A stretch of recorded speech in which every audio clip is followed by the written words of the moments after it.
ইংরাজি 20/7/2023 তারিখে বালুরঘাট থানায় একটা অভিযোগ হয়। এই মামলার যিনি ডিফ্যাক্টো কমপ্লেন্ট তিনি একটি অভিযোগ করে বলেন যে তার মেয়ে সেই সময়, নাবালিকা মেয়ে সেই সময় ক্লাস 8-এ হাই স্কুলে পড়াশোনা করতেন এবং স্কুলে যাতায়াতের পথে এই মামলার যে আসামি, যে বিবাহিত এবং বয়সে অনেকটাই বড়, সে তাকে উত্ত্যক্ত করত, বিরক্ত করত এবং এই অভিযোগের ভিত্তিতে বালুরঘাট থানায় বর্তমান মামলাটি রুজু হয় এবং এর বিচার চলছিল নাদের ADJ special court POCSO act Saranya Sen Prasad মহাশয়ের ঘরে। আজকে কনক্লুশন অফ ট্রায়াল পক্ষকে শোনার পরে London court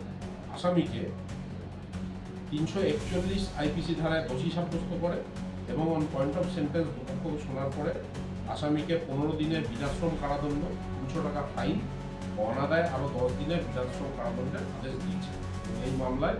special PP Amarnath Ghosh prosecute করেছিলেন এবং 341-এর মতো ধারায় যেখানে এই ধরনের আজকাল ঘটনা বাড়ছে, তাতে আমরা এটাকে একটা ডেটারমেন্ট হিসেবে মনে করছি। এই